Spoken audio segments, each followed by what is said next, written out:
Hi everyone, I'm Laverne and welcome back to my channel and welcome all new subscribers.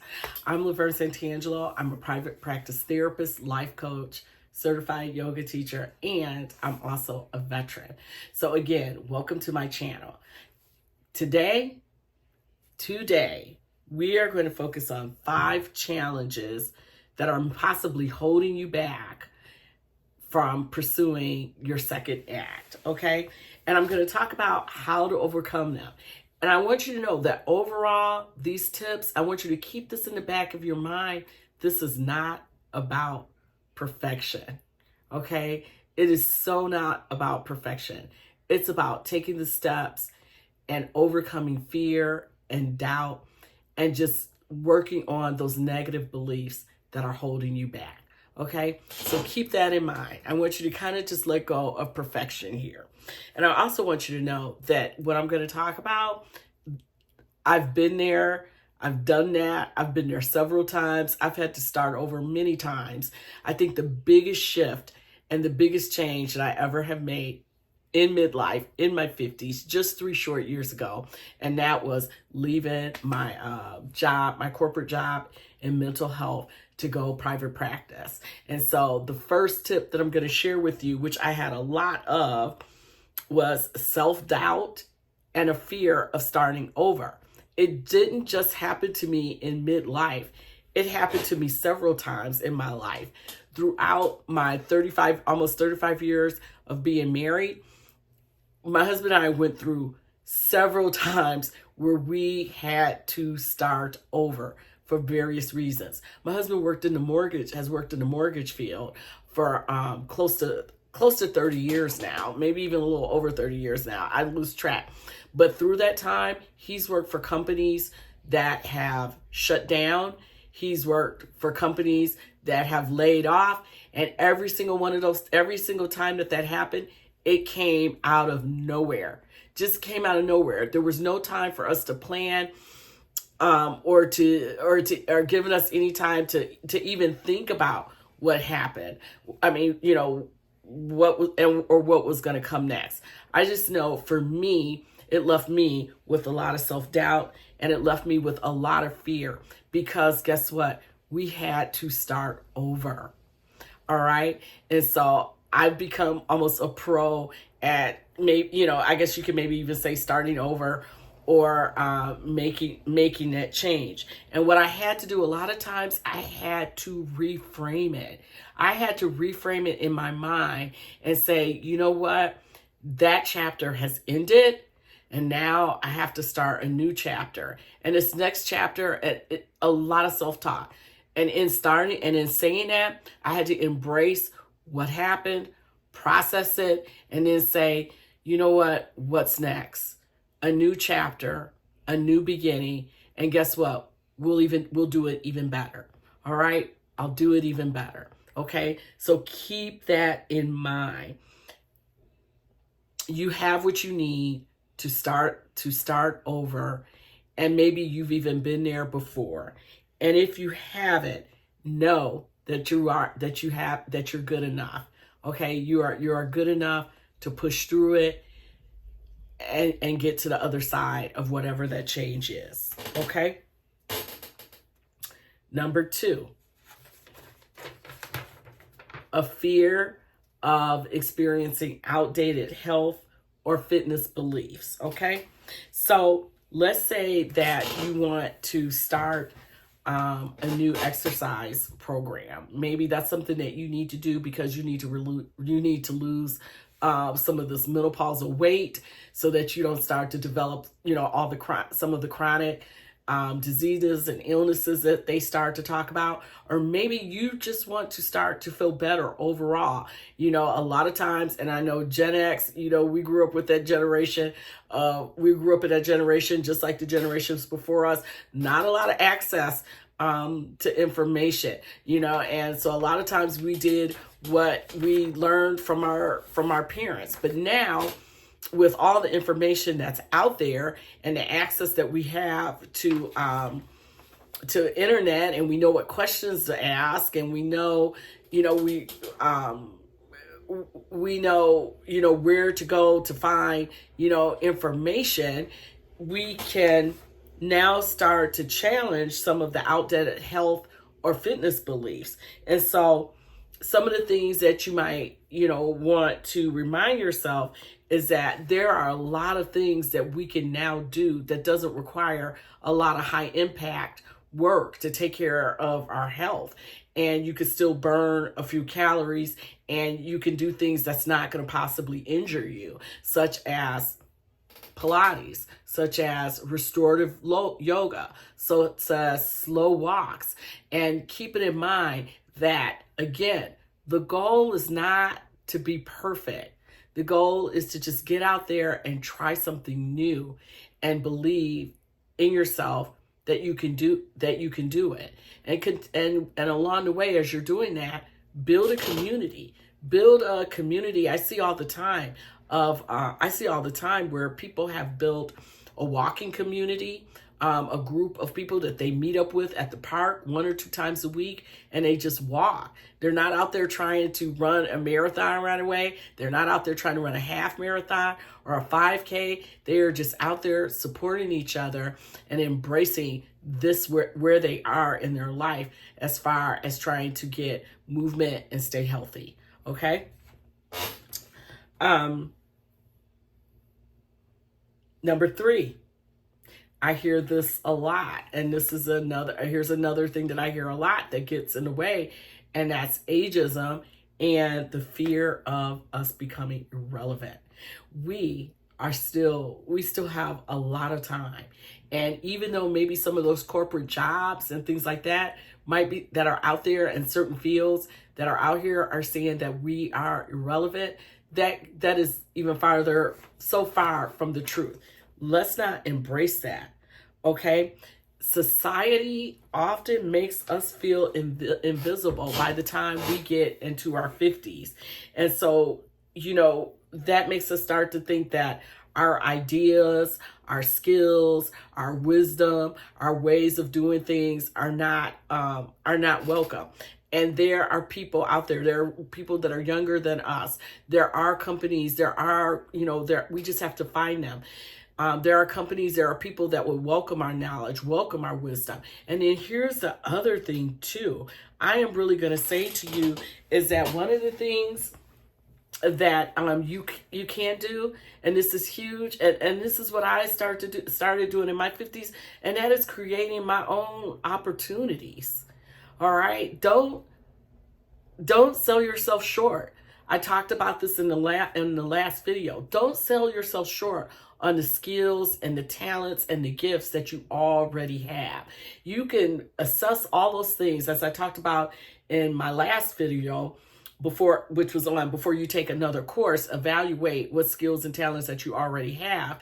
You can take those things and you can create your own opportunities. That is something that I always saw myself doing with my when I got my license for professional counseling, because one of the things that I would always hear as I was working on my master's, and a lot of naysayers and a lot of negativity, and I would just I completely tuned out, and that was, you're not going to get rich as a professional counselor. You're not going to get rich. You're not going to get rich. You're going to have to work for this person. You're going to have to work for this. You're going to have to do this. You're not going to do that. Well, you know what? I don't just offer therapy out of my business. I decided to add all the other skills that I had in order to and create my own opportunities, work for myself. That way, I'm not working for a company that's I'm not stuck working for a company that's gonna age me out, or I'm not stuck doing things that's, people are gonna say, you're too old to do. I started my counseling practice, and so I could offer things that there's no age limit on doing yoga. You could do yoga all the way into your 90s, all the way into your 100s. There's no age limit on when I have to stop practicing, when I have to stop my counseling practice. I can see clients as long as I have air in my lungs and I'm able to breathe and I'm able to talk and see you and write. I can continue to see clients. I can continue to see clients. I can continue to coach. I can continue to write books. I'm creating my own economy, and I'm also creating my own opportunities, okay? So don't let your age stop you and make you feel like that you have become irrelevant. One of the things I'd like for you to consider, as I'm saying that, I would like for you to consider joining, and I'm inviting you to join my upcoming membership group called the Second Act Sisterhood Society. And I'm gonna help and support and encourage you to pursue those passions in your life that maybe people might even be telling you that you're too old to do. Okay? And so keep that in mind. Number 4, I'm going to get to number 4 here real quick, and that is grief and loss, okay? One of the things that I specialize in my private practice is grief and loss.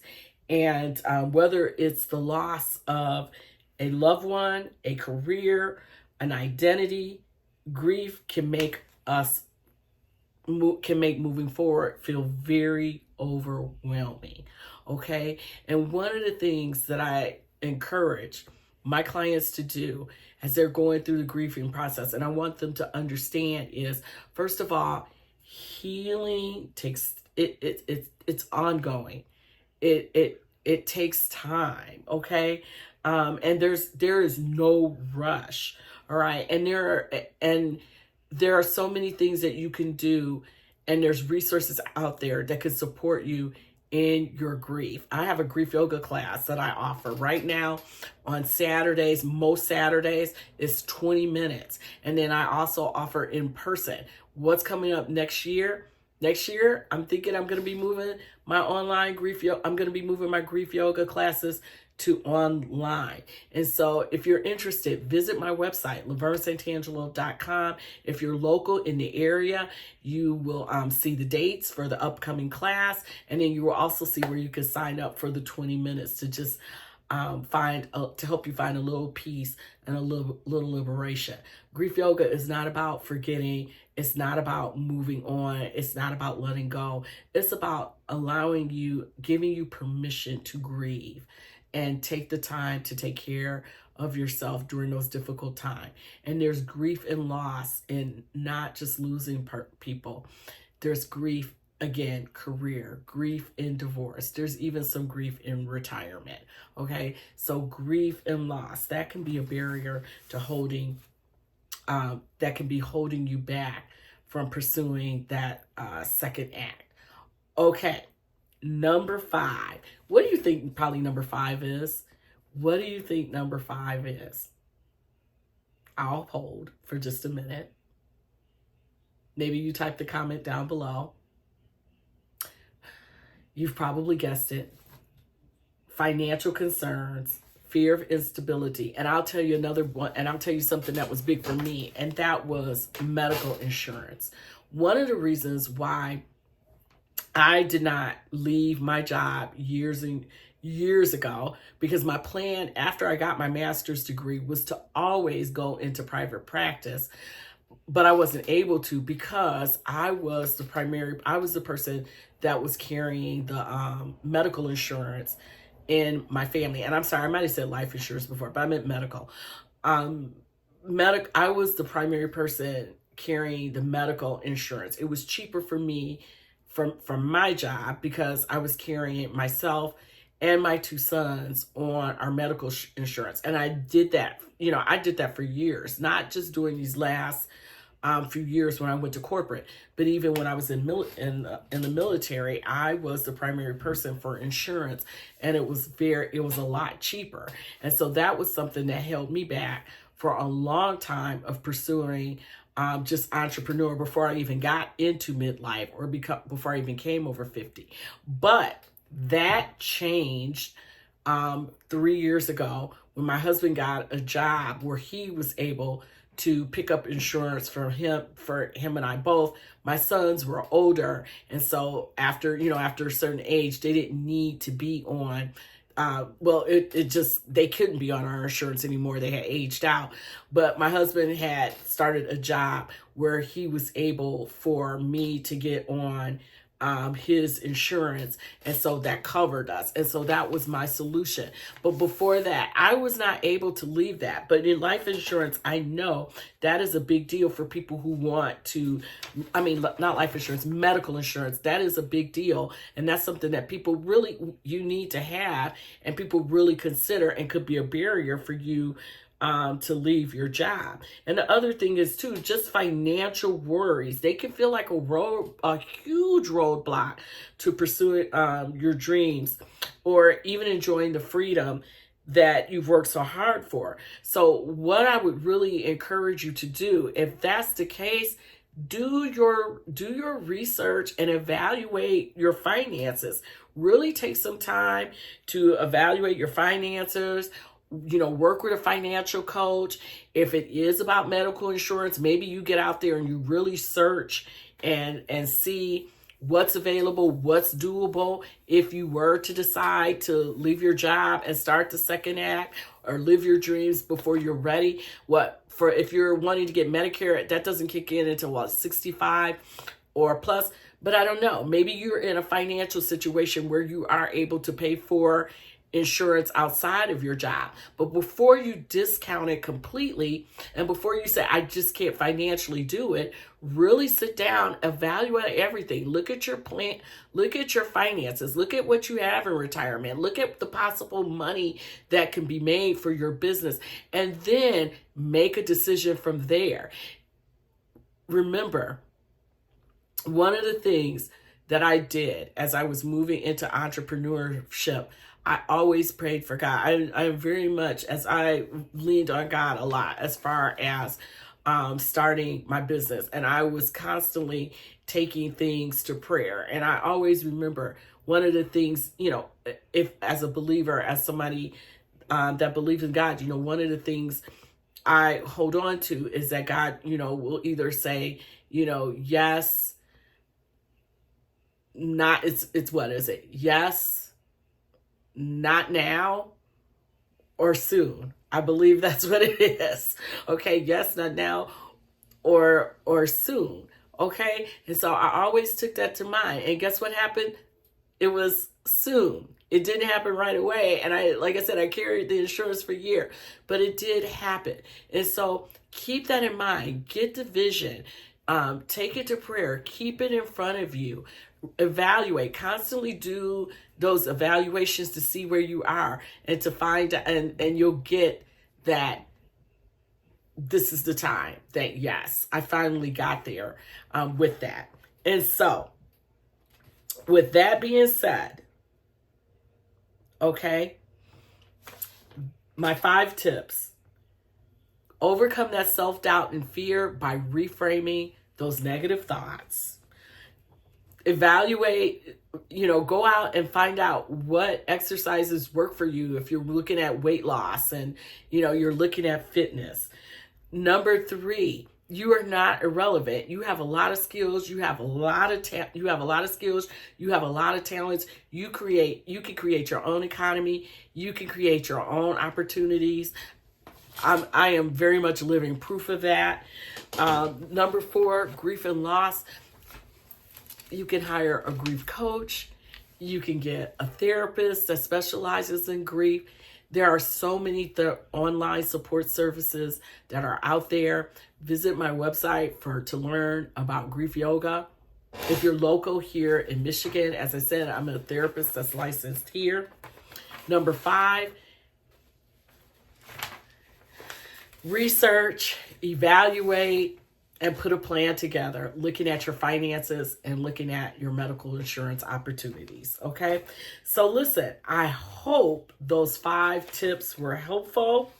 If you're ready to embrace your second act with more confidence and with ease, really look, I'm going to be coming on and starting my second act, Sisterhood Society. That is coming. subscribe, for more content, more encouragement, more motivation. I'll be right here. I'll be back in the next video. I look forward to helping you make your life the best that it can be after 50 and beyond. All right. Have a wonderful day, and I will see you in the next video. Bye.